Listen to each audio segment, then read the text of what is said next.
Abboomaa Mitikkuu Waaqoo jedhamaa maqaan qabsoo inni ittiin beekamu Abbaa Xiiqii jedhama. Abbaa Xiiqii kan jedhameef xiiqii namaan qabatee osoo hin taane waan hojii tokko xiiqii hojjetee galmaan ga'uu malee waan duubatti hin deebineefidha. Cirroomee umurii rifeensa lamaa itti biqilchan hin agarre. Ganna 32 yookaan 33 caalaa lafarra hin jiraanne. Akka warri isaa beekan jedhanitti garuu seenaa dhalootatti darbuu hojjetee darbee jedhama. Geggeessitoota ABO adda bilisummaa Oromoo 10 gammoojjii Somaaliyaa bakka Shinnigaa jedhamutti amantiin adda hin baanuu numartuu Oromoodha jedhanii ajjeefamanii fi boolla Shinnigaatii olitti warra maqaa isaanii seenaan kaasu keessaa tokko Abboomaa Mitikkuu yookaan Abbaa Xiiqiiti. Sochii barattoota yuunivarsiitii keessatti shoora guddaa taphachuu kaasee hanga qabsoo hidhannootti nama fulla'eedha. Abboomaa Mitikkuu nama beekaa, kutataa fi waan itti amanii dubbachuu fi raawwachuuf duubatti hin deebine akka ta'e himuu namoonni itti dhiyeenyaan isa beekani. Abboomaa Mitikkuu umurii gabaabaa jiraate keessatti maqaa guddaa akkamiin horate? Qabsoo uummanni Oromoo keessumaa bara Dargii gaggeesse keessatti shoorri isaa maali? Seenaan maaliin isa yaadataa? Gaaffilee jedhanii fi kaan irratti xiinxala kanaa isinii fi dhiyeesseen jira. Booddeersaa qixxee yeroo adda bilisummaa Oromoo hundeeffame kaasee qabsoo ABO'n gaggeessee turanii fi ABO Abboomaa Mitikkuutti dhiyeenyaan beekanidha. Bara Dargii keessa waggaa 10 hidhamanii erga ba'anii booda bara chaartaraa namoota biiroo ABO Naayiroobii Keeniyaatti akka bananii fi ergaman keessaa nama jalqabaa akka ta'anis ni himu. Booddeeressaan turtii BBC waliin taasisaniin Abboomaa Mitikkuu keessumaa Yuunivarsiitiin Finfinnee kan yeroo sana Yuunivarsiitii Qadaamaawii Haayile Sillaasee jedhamu kaasee sirriitti akka beekanii fi nama jabaa qabsoo Oromoo keessatti gumaachii darbe ta'uu himani. Abboomaan maatii baratee fi qabsaa'aa keessaa ba'e. Abboomaan obbo Mitikkuu Waaqoo fi haadha isaa aadde Margee Miijanaaf ilma hangafaati. Obboloota isaa keessaa Abeel Mitikkuu yeroo dheeraaf waliin qabsaa'aa akka turan kan himan obbo Dheeressaan Abboomaa Mitikkuu maatii qabsaa'aa jabaaf barate keessatti dhalatee akka guddate dubbatu. Abbaan Abboomaa obbo Mitikkuu Waaqoo Yuunivarsiitii Haramayaa irraa bara bulchiinsa Haayile Sillaasee nama digirii jalqabaan eebbifamanii fi waldaa miseensaa waldaa Maccaaf Tuulamaa keessatti hirmaannaa guddaa qabanidha. Baarotumsaa fa'aa waliinis walitti dhufeenya gaarii akka qaban himu. Barattoonni Oromoo bakka garaa garaa irraa dhufnee mana obbo Mitikkuutti walgeenyee waa'ee qabsoo mari'ataa turre jechuun Abboomaa qofa osoo hin taane maatiinuu qabsoo keessa akka turan himu. Maatii qabsaa fi barate keessa dhalachuun Abboomaa fi obboloota isaa kan akka Abeelii fi ija qabsoo akka baneefis kaasu. Obbo Mitikkuun miseensa yookaan waldaa Maccaaf Tuulamaa keessaa tokko turani.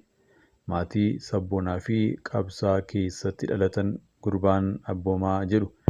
Obbo Dheeressaan akka jedhanitti Abboomaa Mitikkuu Gimbiitti dhalatus maatiin isaa nama baratee fi qabeenya waan qabaniif yeroo daa'imaa Finfinneetti galani.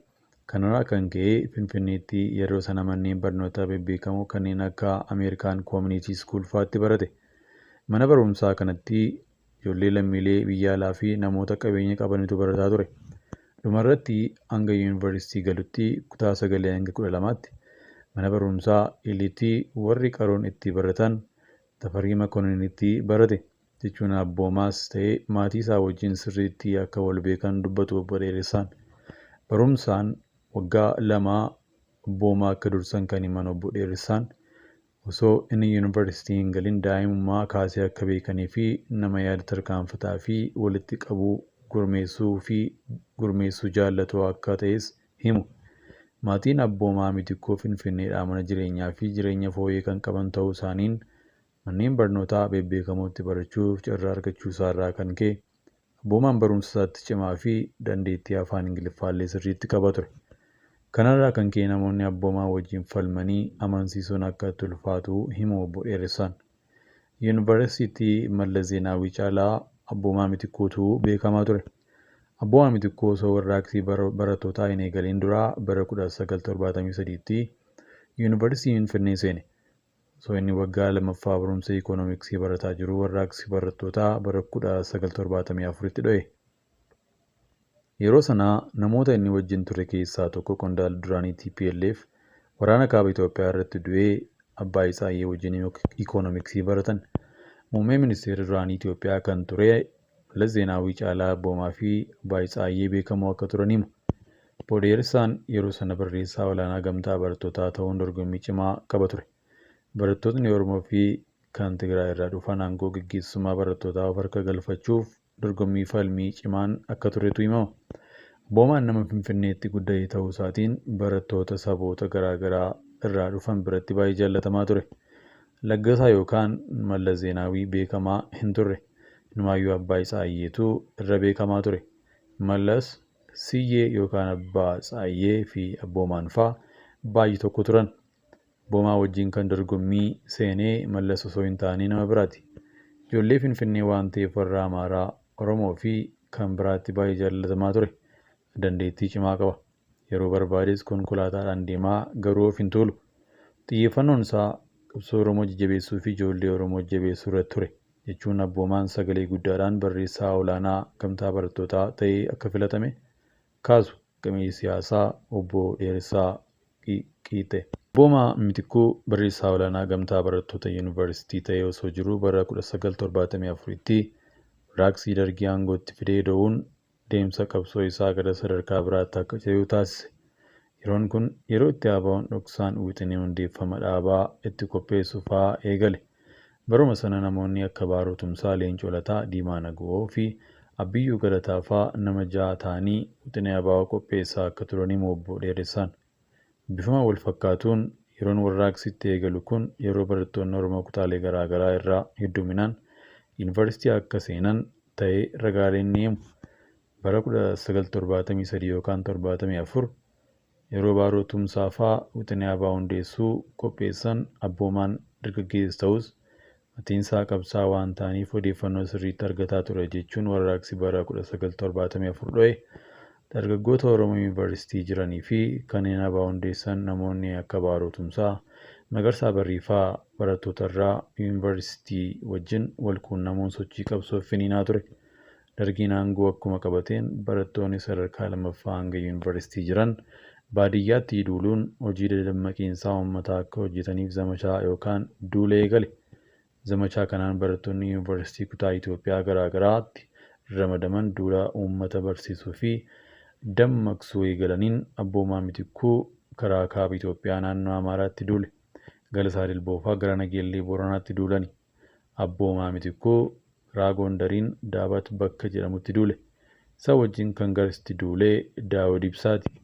Aniif Badoo Dachaasaa ammoo Walloorraan Addee Giraayitti ramadamne jechuun Abboomaan 6 duula Dargiin labsu irratti erga hirmaatee booda bakka bu'aa barattootaa waan tureef Finfinneetti waamamuu isaa himu Obbo Dheeressaan. Baaroon koodii M6 jedhuun Abboomaa fi namoota 5 waliin iccitii Somaaliyaatti erge. Abboomaa duula hawaasa barsiisuu fi dammaqsuu Dargiin labsu irratti waamamee akkuma gara Finfinnee dhufeen Baaroo Tumsaa fa'aa hojii deeggarsaa ABO akka hojjetaniif karaa imbaasii Somaalee dhoksaan haala mijeessuun gara Somaaliyaatti isaan erge. Baaroon yeroo sana dhaabbataa Yeesbi Dirjit ijaarsa uummataa jedhutti qindeessaa fi namoota akka Sannaayit Likkee fi Hayilee Fidaa wajjin yeroo gabaabaaf hojjetus yeroo hedduu qabsoo Oromoo qindeessuu fi daandii qabsiisuu irratti akka dabarsuu himama. Abboomaa Mitikkuu Finfinneetti erga deebi'ee booda Gadaaf Muhee Abdoo fa'aa wajjin wal argee Baaroon haala tokko qindeessee jara kana Moqodishootti erguuf karaa imbaasii Somaaliyaa haala mijeessa jechuun namoota 6 wajjin Abboomaa gara Somaaliyaatti akka deemee himu. Yeroo sana jarraa Abbaa Gadaa fa'aa Moqodishootti waan hidhamaniif isaan hiiksuuf garasitti ergamani. Namoonni 6 ergaman Abboomaa Mitikkuu Muhee Abdoo, Damisee Tacaanee, Bariisoo yookaan Ibraahim Khalil fi Zakkaariyaas nama jedhamuu fi namni biroo ammoo Usmaan jedhama. Koodii M6 jedhamu tolchanii Baaroo Tumsaa fa'aa Moqodishootti ergan. Moqodishoo gaafa ga'an Abboomaa Mitikkuu hidhaa seene jechuun dhimmi deemaniif milkaa'uu gara Yemanii deemanii achi simatamuu dhabanii akka deebi'an himu Obbo Dheeressaan. Yemen irraa gara Moqodishootti deebi'anii achi immoo tattaaffii Baaroo Tumsaa fa'iin Abboomaa Mitikkuu Muhee Abdoo fi Damisee Tacaaneen bara 1975tti gara dhuma biyyaatti deebi'uu isaanii himu. Erga Somaaliyaatti deddeebi'anii booda koraa baa'uu jalqabaa gayya 1976 taa'ame keessatti Bo'aa Mitikkuu koree giddu galeessaa ta'ee filame. Erga koree giddu galeessaa baa'oo keessatti filatee hojii dhaaba gurmeessuu fi ijaaruu keessatti qooda guddaa gumaachaa ture. Boomaan bitaadhaan dhukaasa. Erga Somaaliyaatti rakkinni isa mudatee deebi'ee Finfinneetti bara 1977 keessa taatee inni hin eegne isa mudate. Halkan tokko Abboomaan konkolaataa of eegaa Sanchiisii ga'ee gara mana Abbaasaa kiiloo 6 imbaasii Masrii cinaatti argamutti osoo galaa jiru qondaalli nageenyaa dargii tokko isa ajjeesuuf isa hordofe. Osoo inni konkolaataa ofii galgala gara manaa galuu namni dargii ajajaa 50 ofiin jedhu tokko mooraa dargii keessaa itti bahee hordofee ajjeesuu barbaade. Osuma dheessuu mana warraa ga'ee biraa hafuun didee konkolaataa keessaa bu'ee harka kennadhu gaafa jedhuun Abboomaan shugguxii baasee bitaadhaan dhukaasee ajjeese jechuun waajjira poolisii dhaqee harka akka kennatee yaadatu. Abboomaan harka erga kennatee booda qondaalota dargii keessaa namoonni dhoksaan qabsoo ABO deeggaranii fi baaroo tumsaa fa'aa akka inni wabiin bahee ala taa'ee dhimma isaa hordofuuf gargaaruu himu. Qondaalli dargii sun Abboomaa Mitikkuu ajjeesuu kan barbaade inni hojii ABO akka gaggeessu irratti bareetti jennee gaafannaan ABO'tti shakkii osoo hin taane miseensa EHAPaa itti fakkaatee ajjeesuuf akka ture himan obbo Dheeressaan. Warri dargiis namichatu ajjeesuuf hordofee jedhanii ji'a 5 hidhamee wabiin ba'e. Aniif Daawud Ibsaa yeroo sana yuunivarsiitii irraa addaan kunnee hojii hojjenna jennee naqamtee jirra. Hojii ABO dhoksaan hojjetamu. Abbaan Caalaa nu dursee naqamtee jira. 3 taanee achi osoo jirruu Abboomaan dhufee nutti dabalame jedhu. Abbaa Caalaa Lataa kanaan dura turtii BBC waliin taasisaniin hojii ABO dhoksaan hojjechuuf maqaa ogeessa dinagdee olaanaa jedhuun bulchaa kutaa Wallaggaa yeroo sanaa kan ta'an obbo Abiyyuu Galataa haala mijeessanii garas imaluu himani. Namoonni akka Baaroo Tumsaaf Luba Guddinaa Tumsaa fa'aa qondaalota dargii quuqama qaban kanneen akka Abiyyuu Galataa fa'aa waliin ta'uun dhoksaan ABO ijaaraa hawaasa kakaasaa turan. Abbaa Caalaa Lataa hojii kanaaf gara Wallaggaa deemanii osoo jiranii Abboomaa Mitikkuu obbo Daawud Ibsaa fi obbo Dheeressaa Qixxee fa'aa itti dabalaman. Obbo Dheeressaan akka jiranitti Abboomaan wabiidhaan waan ba'eef beellama irratti akka dhiyaatuuf manni murtii waamuun hidhaa waggaa tokkoo guyyaa beellamaa geenyaan Abboomaan mana murtiitti deebi'ee itti murteesse. Haa ta'u garuu tattaaffii qondaalaan dargii dhoksaan ABO wajjin hojjetan kanneen akka Koloneel Takkaa Tulluu fa'aa tattaaffii gochuun Abboomaan baatii 4 kan hin caallee hidhamee hiikame.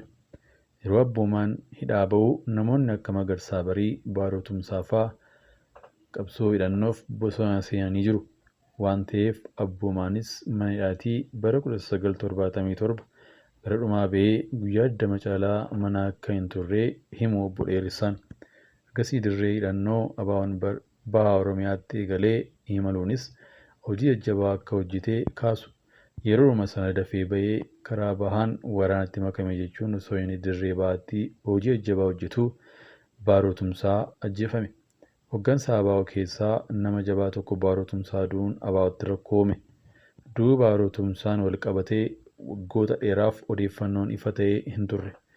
Guyyaa Baaroo Tumsaan ajjeefamuu namoota bira turan keessaa obbo Leencoo Lataa fa'aa akka bira turan kan himan obbo Dheeressaan Baaroo kan ajjeesee Badoodachaas namuma isaan waliin qabsootti gatii kaffalee akka ta'e himan.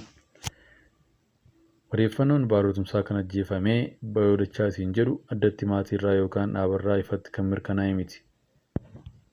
Badoodachaas harka maaliin Baaroo Tumsaa ajjeese jennee gaafanne.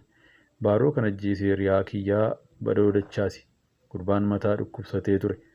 Baaroo fa'aa anatu wal barsiise. Waan mataa dhukkubsateef malee sagantaa biraa qabaatee miti Baaroon kan ajjeese. Leencoo fi abbaan Caalaatu bira turan.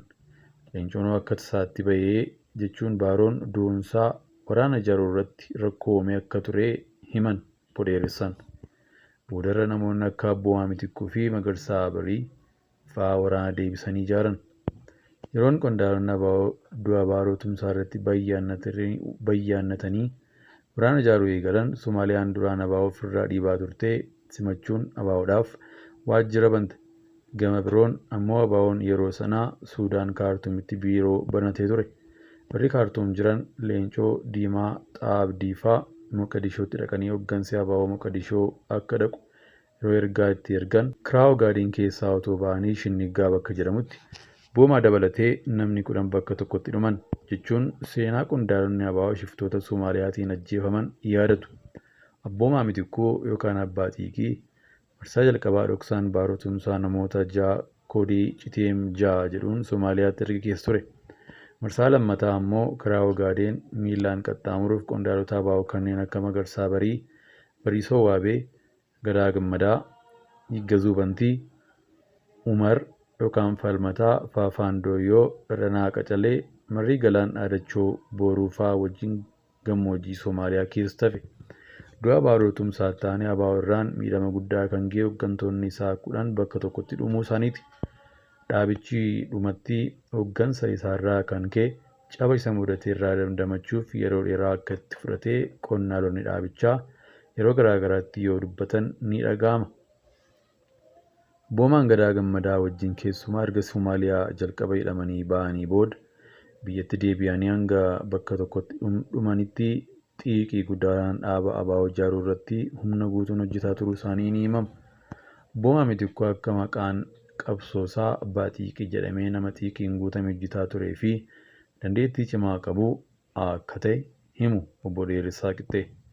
Dandeettiin abboomaa namoonni isa wajjin baratan saboota biyyattii garaagaraa keessaa dhufan illee dhugaa akka ba'aniif himama.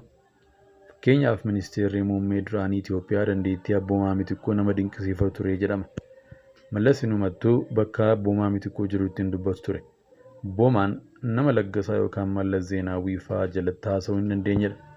Xiiqiidhaan waa hojjechuu jaallata Abbaa Xiiqii jedhuun humna tokko yookaan humna waraanaa ABO tokko Harar irraa fuudhee Amboo gara Waddeessaatti dabarsuu keessatti shoora olaanaa taphate.